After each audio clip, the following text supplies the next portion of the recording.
back to my YouTube channel. ඉතින් ඔන්න මම අදත් ඔයගොල්ලන්ට ලස්සන vlog එකක් අරගෙන ආවා. අද ඇසළ පොය දවස. ඉතින් අද දකුණු පළාතේ අපිට හරිම සුවිශේෂී දවසක් තමයි ඇසළ පොය කියලා කියන්නේ. මම කියන එකට හේතුව මොකද්ද කියලා. අපි හැම ඇසළ පොය දවසකම කරන සුවිශේෂී දෙයක් තියෙනවා. අපි කිරි හදනවා. අපි හදනවා කිරිය කියලා තමයි කියන්නේ. අපි ඒව හදනවා. ඒ අපි හදන්නේ කතරගම දෙවියන් උදෙස තමයි අපි හදන්නේ එක. මොකද අනිවාර්යයෙන්ම අපි මේ ඇසළ පොයට ඒක කරනවා. මේ කාලේ අපේ දේවාල මංගල්‍ය තියෙන කාලේ. ඉතින් මේ මට ඒ වල වීඩියෝස් ටික අරගෙන ඉන්න බැරුණා. මල්ලබඩ පාර අනිවාර්යෙන් ඔයාලට දේවාලේ කොහොමද වෙන්නේ කියලා මම අරගෙන එන්නම්. දැනට මම කියන්නම් අද පොය දවසේ මොනවද අපි කරන්න කියලා. ඉතින් පොය දවසේ කරන හැම දෙයක්ම ඔයගොල්ලන්ට ඔක්කොම ටික ගේනවා. හොඳට බලාගෙන ඉන්න. මොකද මේක ඩවුන් සවුත් අපිටම ආවෙනික ස්පෙෂල් ඩේට් එකක්. මොකද මේක මම හිතන්නේ වෙන පළාත්වල කරනවා කියලා. මොකද මේක කරන්න දකුණු පළාතේ විතරයි යන්නේ. ඒක තමයි මම ආලිකුවේ ගොඩක් ස්පෙෂල් ඩේට් එකක් කියලා. මොකද මේක ඇසළ පොයට විතරක්ම කරන දෙයක්. කතරගම පෙරහැරට කලින්. ඒ කියන්නේ කතරගම පෙරහැර දවස්වලට සහ අපේ පෙරහැරත් ඔක්කොම තියෙන මේ කාලෙට. මොකද මේ ඔක්කොම ඔයාලා අහලා තියෙනනේ කාවාඩි කියලා කියන්නේ. හරි. එන්නේ ඒක තමයි මේ පෙරහැර තියෙන විශේෂත්වය. ඒ කියන්නේ දේවාල පෙරහැරක් කියලා කියන්නේ විශේෂම කාවාඩි. අනිවාර්යයෙන්ම දකුණු පළාතේ මේ කාවාඩි කියන දේ තියෙනවා තමයි. ඉතින් ඒක අපේ දකුණු පළාතේට ආවෙනික දෙයක්නේ. ඉතින් ඒක තමයි මේක අනිත් පෙරහැරවල තියෙන සුවිශේෂී පෙරහැර කියලා හඳුන්වන්නේ. අද දවසේ මොනවද වෙන්නේ කියලා මම ඒත් එක්කම මම අපේ පෙරහැරේ වීඩියෝස් ඔක්කොමත් මේකට බ්ලොග් එකට අප්ලෝඩ් කරන්න කියන හරි එහෙනම් බලන්න දවසේ මොනවද අපි කරන්නේ කියලා. ඒක අමුතුම දෙයක්. ගොඩාක් පිට පළාත කට්ටියට මේක හරි අමුතු දෙයක්. ඉතින් බලමු අද දවසේ මාත් එක්ක ගත කරන්න කියලා. එහෙනම් අද ඇසළ පොය දවස මාත් එක්ක ගත කරමු. ඉතින් අද ජූලි 29 ඇසළ පොය දවස. ඉතින් දවසේ ප්‍රථම ආරම්භය පටන් ගන්න ඕනේ මේ වගේ සුබ නිමිත්තක් කරලා. ඉතින් මම හිතනවා හැම ගෙදරකම මෙහෙම වෙන්නේ නැති. Tamanට ආවේනිකව Taman අදහන හැම ආගමකම මේ වගේ දේවල් කරනවා. ඉතින් අපේ ගෙදරත් ඒ විදිහම තමයි ළමයි. ඉතින් අද මට කියන්නද සුවිශේෂී දවසක්. මම ඔයගොල්ලන්ට ඉස්සෙල්ලා කිව්වා වගේ. ඉතින් මුලටම අපි කරන්නේ ළමයි ඒකට ගෙදර ගොක්කල වියා ගන්නවා. දන්න කෙනෙක් ආවට හරි කියලා. ඉතින් අපි ගෙදර පෙමනම් දන්නේ නැහැ ඒක. මම දන්නේ නැහැ ළමයි. ඉතින් අම්මා කාට හරි කියගෙන වියාගෙන ඇවිල්ලා තියෙනවා. ඉතින් ඊට පස්සේ අපේ කිරි දාන්නට අවශ්‍යවට හකුරු, පස්සේ පැණි, පස්සේ පොල් වගේ දේවල් අපි ඔක්කොම පිළියෙල කරගන්නව ළමයි. මොකද මේක කරන්නේ දෙවියන් උදෙසා. ඉතින් මම සාමාන්‍යයෙන් ගෙදර එදා දවසේ පොල් ගෑමේ තරඟට යවන්න හොඳයි මාව. මොකද පොල් ගාන එක කරන්නේ මමයි අපේ අම්මයි ඉස්සර මමයි අපේ අක්කයි කරේ. ඉතින් මේ මම හරි ආසාවෙන් එක කරනවා. පොල් ගිනි 10ක් විතර තියෙන ළමයි ගාන්න. පස්සේ මදි වෙලා අපේම තව දෙකක් මට කියලා ගාගත්තා. ඉතින් මේ තියෙන කරපැණි එක හදන ගමන් මේ කරපැණි එක දාන්නේ අපි නික පාට එන්න ළමයි. මොකද අපේ ගෙදර ගොඩක් කෙනා අපේ ගෙදර කට්ටිය අර කිරියා සුදු පාටට කන්නේ නැහැ. අපිට ඒක පාට අමුතුයි. ඒ නිසා අපි අනිවාර්යයෙන්ම කරපැණි දාලා චුට්ටක් පාට කරලා ගන්නවා දොදොල් විදිහට. දොදොල් වගේම නෙමෙයි සාමාන්‍යයෙන් ඒ කලයකට අපි ගන්නවා. ඉතින් ඔන්නෝම තමයි අපි කරපැණි එක හදාගන්නේ. මට මහන්සි ළමයි ඒ වෙලාවේ නම් ඇත්තට මොකද මේක බලද්දි මාර සතුටක් දැනෙනවා හිතට. මම ඊට පස්සේ අම්මට කියලා ඒ වෙලාවෙම පිටි එකක් හදාගත්තා මට බොන්න ඕන නිසා. ඊට පස්සේ වුණා අපේ අම්ම හොගාලා පොල් මිරිකනවා. ඉතින් මේක කියන්නම ඕනේ අපි ආසාවෙන් වගේම අපි එක මාර භක්තියෙන් කරන දෙයක් ළමයි. මේ කිරි දාන කියන එක කිරි පොය දවසට අනිවාර්යයෙන්ම අපි කරන දෙයක් මේක. ඉතින් ලබන පාර ඔයගොල්ලෝ හැමෝම එන්න ඕනේ. හරි ඉස්සරහට බලමුකෝ කොහොමද මේක වෙන්නේ කියලා. එහෙනම් දිගටම vlog එක බලන්න. ඉතින් ඊට පස්සේ මේ තියෙන හකුරු, සේනි, පැණි වගේ දේවල් ඔක්කොම අපි එකතු කරගෙන අවශ්‍ය දේවල් ලෑස්ති කරන් තියෙනද. මේ මම යම් පොඩි කතාවක් දාගෙන තමයි හැමදේම කරන්න ලෑස්ති වෙන්නේ. අමාරුම කාර්යය තියෙන්නේ මේක අන්තිම ටික. හරිම අමාරුයි. අමාරු කියන්නේ මේ අර ටිකක් අමාරු අපි කියන්නේ කරුණාවල් කියලා. ඉතින් දැන් මේ ටික අදින් තමයි මේ කපට හකුම් තියෙනවා. දැන් අම්මා මේ ලසාල් තියෙනවා. සීනි ඒක තමයි පස්සේ අපි කජු දානවා. මම පස්සේ කියන්නම් මේක කොහොමද වෙන්නේ කියලා. දැනට මේ ටික බලාගෙන ඉන්න. මම ඔයගොල්ලෝ යන්නලා කියන්න කොහොමද මේක යන්නේ කියලා. දැන් හදන්න තමයි හදන්නේ. දිගට බ්ලොග් එක බලන් ඉන්න. ඉතින් ළම එහෙනම් වැඩ පටන් ගමු. මුලටම අපි මේකට සීනි දාගන්නවා. අපි ගන්න ළමයි දියකිරි. දියකිරියෙන් තමයි මුලටම ලිපේ තියලා පස්සේ තමයි අපි මිටි කිරි ටික දාන්නේ. ඉතින් හකුරු පැණි එතකොට සීනි මේ ඔක්කොම ටික අපි එකපාරට දාගන්නවා. ඊට පස්සේ දියකිරට ඊට පස්සේ තමයි ඉතින් ටික මම කියන්න කොහොමද වෙන්නේ කියලා. ඉතින් ඊට පස්සේ ළමයි අපි අවශ්‍ය ඔක්කොම ටික දාගන්නවා. මතක් වෙලා එනසහල් දාගන්න ඕනේ. මොකද දන්නවද එනසහල් අපි දාන්නේ සුවඳෙන්න. ඉතින් හරිම සුවඳයි. ඒ වෙලාවට එනසහල් දැම්මට පස්සේ එනසහල් දාන්නේ අපි ඔක්කොම ටික ඉවරුණාට දාලා ඉවරුණාට පස්සේ අන්තිමටම තමයි එනසහල් දාන්නේ. එනසහල් පොත්තත් එක්ක නෙමෙයි පොත්ත අයින් කරලා ඒකේ කුඩු ටික විතරයි අපි ගන්නෙ. ඊට පස්සේ ළමයි අපි මේක ලිපේ තියාගන්න ඕනේ. ඊට කලින් අපි ලුණු දාගන්නවා. හැබැයි මේ ලුණු දාගන්නේ ගෙදර පාවිච්චි කරන ලුණු නෙමෙයි. අපි වෙනම කඩෙන් ගෙනල්ලා ඉඳුල්න කරපු ලුණු තමයි පාවිච්චි කරන්නේ මේකට. ඉතින් කියන්න ඕන ළමයි මේ අවුරුද්දේ කිරි දානේ හදන්න මතුගම එතකොට අපේ කොළඹ මේ නේද කවුරුවත් නැහැ. අපේ අක්කත් නැහැ. අනේ මේ වෙලාවේ ඒගොල්ලෝ හැමෝම මතක් කරනවා. අනිවාර්යෙන්ම ලබන අවුරුද්දේ මේක මග අරින්න නැතුව එන්න ඕනේ. මේ අවුරුද්ද පොඩ්ඩක් ඉතින් කට්ටිය බිසි වෙලා ඒක නිසා එන්න හම්බුනේ නැහැ. ඉතින් අපි හැම අවුරුද්දකම මේ හැමෝමත් එක්ක තමයි සමරන්නේ. ඉතින් හරිම දුකයි ළමයි මේ අවුරුද්ද කවුරුත් නැති එක ගැන. මං අම්මත් එක්ක මේ කීකේ තමයි ඉන්නේ. අනේ යාළුවා හිටියනම් අම්ම හොඳයි නේද කියලා. හරි කමක් නැහැ අපි ලබන අවුරුද්ද මේ වගේ ලස්සනට සමරමු. ඉතින් ඔයාලා කැමතිද මේ වගේ කිරි දානයක් මේ විදිහට හදන්න? එහෙනම් ඉතින් ඩවුන් සවුත් එන්නම වෙනවා ළමයි. හරිද? ඩවුන් සවුත් ඉන්න කවුරු හරි මගේ මේ බ්ලොග්ස් බලනවා නම් අනිවාර්යෙන් පහලින් කමෙන්ට් එකක් දාගෙන යන්න. අපේ ලොකු අම්මලාත් මේ පාර නෑ ළමයි නිසා ඉතින් තවත් අපිට දුකයි. කමක් නෑ අපි යාළුවක මතක් කරන් එයාලවත් මේකට එකතු වුණා වගේ අපි මේක සමරමු නේද? ඉතින් ළමයි දැන් තියෙන මේ අපේ අවසාන අදියර මේ ඔක්කොම එකට මික්ස් කරගත්තට පස්සේ අපි මේක එළිය ලිපක් බැඳලා දර දාලා ඔක්කොම හරි ගස්සගෙන අපි එළිය තමයි ලිප් බඳින්නේ. මොකද මේක මං හිතනවා ගේ ඇතුලේ කරනවට වඩා එළිය කරනකොට තමයි ඒක චාරිත්‍රය ලස්සනට තියෙන්නේ කියලා. එහෙම කියලා නැහැ එහෙම කරන්න ඕනේ කියලා. මං හිතන්නේ ඒක තමයි හොඳම දේ. ඉතින් ගේ ඇතුලේ කරන්න හරි අමාරුයි. මොකද ළමයි දුම එන නිසා ටිකක් අමාරුයි. අනික ගොඩක් වෙලා හැඳි ගන්නත් එපා අපි. ඒක නිසා මං හිතනවා රේලි ඉඩකට තියෙන නිසා ඒක ගොඩක් ලේසි කියලා.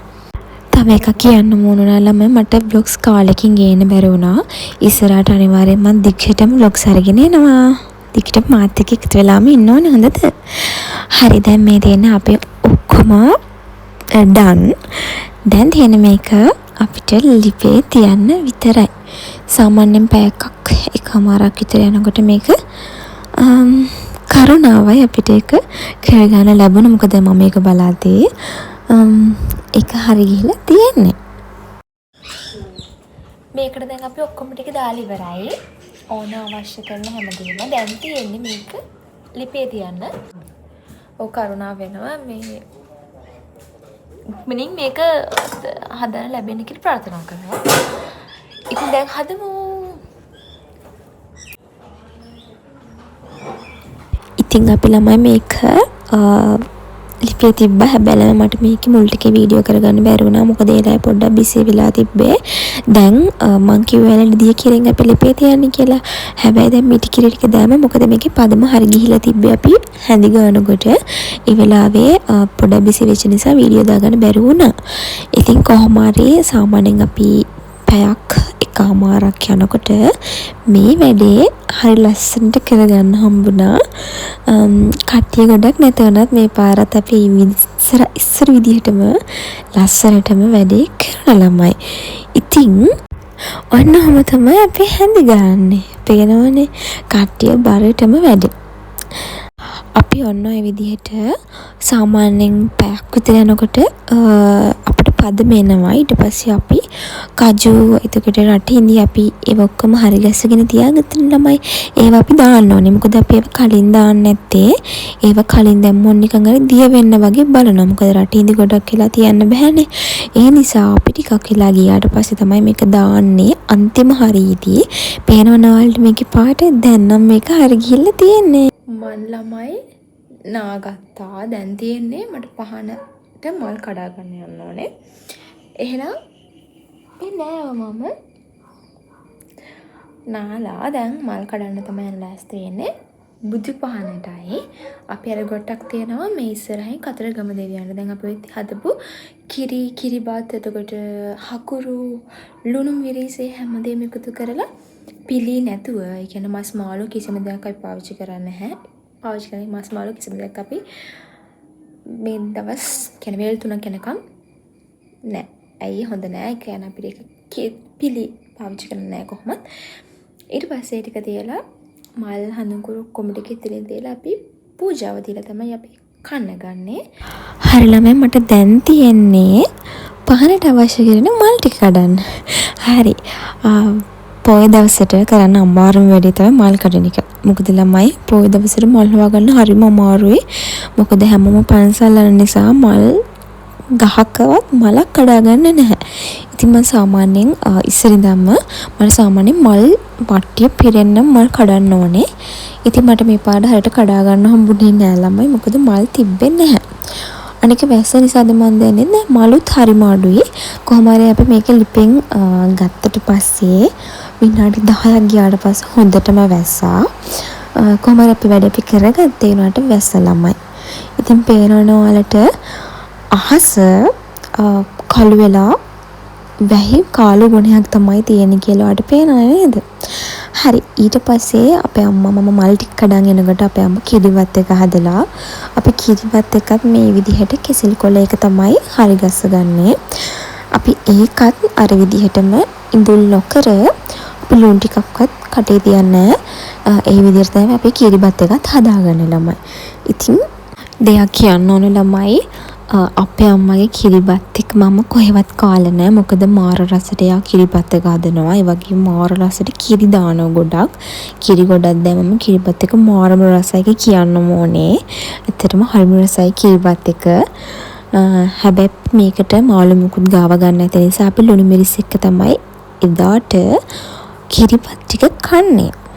ඉතින් කිරිබත් මේ ඔක්කොම කන්න එකට. ඉතින් අපේ වැඩ ටික ඔක්කොම ඉවරයි. දැන් තියෙන්නේ අපිට ආහාර අනුභව කරන්න. නෑ ඊට කලින් තව වැඩක් තියෙනවා. ඉතින් මේ තියෙන්නේ අපි කිරිය ටික හරිම ලස්සනයි. ඒ වගේම මාර ලස්සනයි පාට. ඒ වගේම රසත් ඒ වගේම තමයි ගානටම ඔක්කොම තියෙනවා.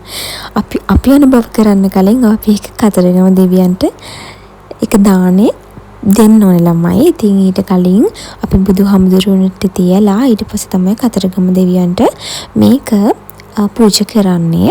අනිවාර්යයෙන්ම ඊට කලින් අපි කටේ තියන්නේ චුට්ටක්වත්. ඉතින් අනිවාර්යයෙන්ම ඔන්න ඔය විදිහට තමයි අපි අපේ වැඩේ සාර්ථකව නිම කරන්නේත් අපි කන්න ඕනේ ඊට කලින්. ඉතින් අපි ආහාර අනුභව කරන්න කලින් පූජාව තිබ්බා. පූජාව තියලා දෙවනුව තමයි ළමයි අපි ආහාර අනුභව කරන්නේ. ඒකත් මම ඔයාලට පෙන්නන්නම්කෝ. ඔයාලා දන්නවද ළමයි මේකට හරි ලස්සන වචනයක් කියනවා. අපේ දකුණු මිනිස්සු මේකට කියන්නේ ජොරා මරනවා කියලා. අපි ඉතින් මේකට කියන්නේ අපි කනවා කියලා. අපි කියන්නේ මේකට ජොරා මරනවා කියලා. ඔන්න ඔහම තමයි සාර්ථකව නිම වුණේ. එන්න කියන්න මාත් එක්ක පෙරහැර බලන්න. ඉතින් මේක අනිත් පළාත්වල කට්ටිය බලනකොට මේකේ ලොකු වෙනසක් තියෙනවා. ඒ තමයි දකුණු පළාතට නියමිත වෙලා තියෙන කාපාඩි තියෙන්නේ මේ පෙරහැරේ.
ඔන්න ඔහොම තමයි අපේ දේවාල මංගල්‍ය කාලේ ඉවරුනේ. එහෙනම් ආයෙත් ලස්සන වීඩියෝ එකක් අරන් යනකම් හැමෝම සතුටින් පරිස්සමට ඉන්න ඕනේ. Thank you for watching. Bye bye.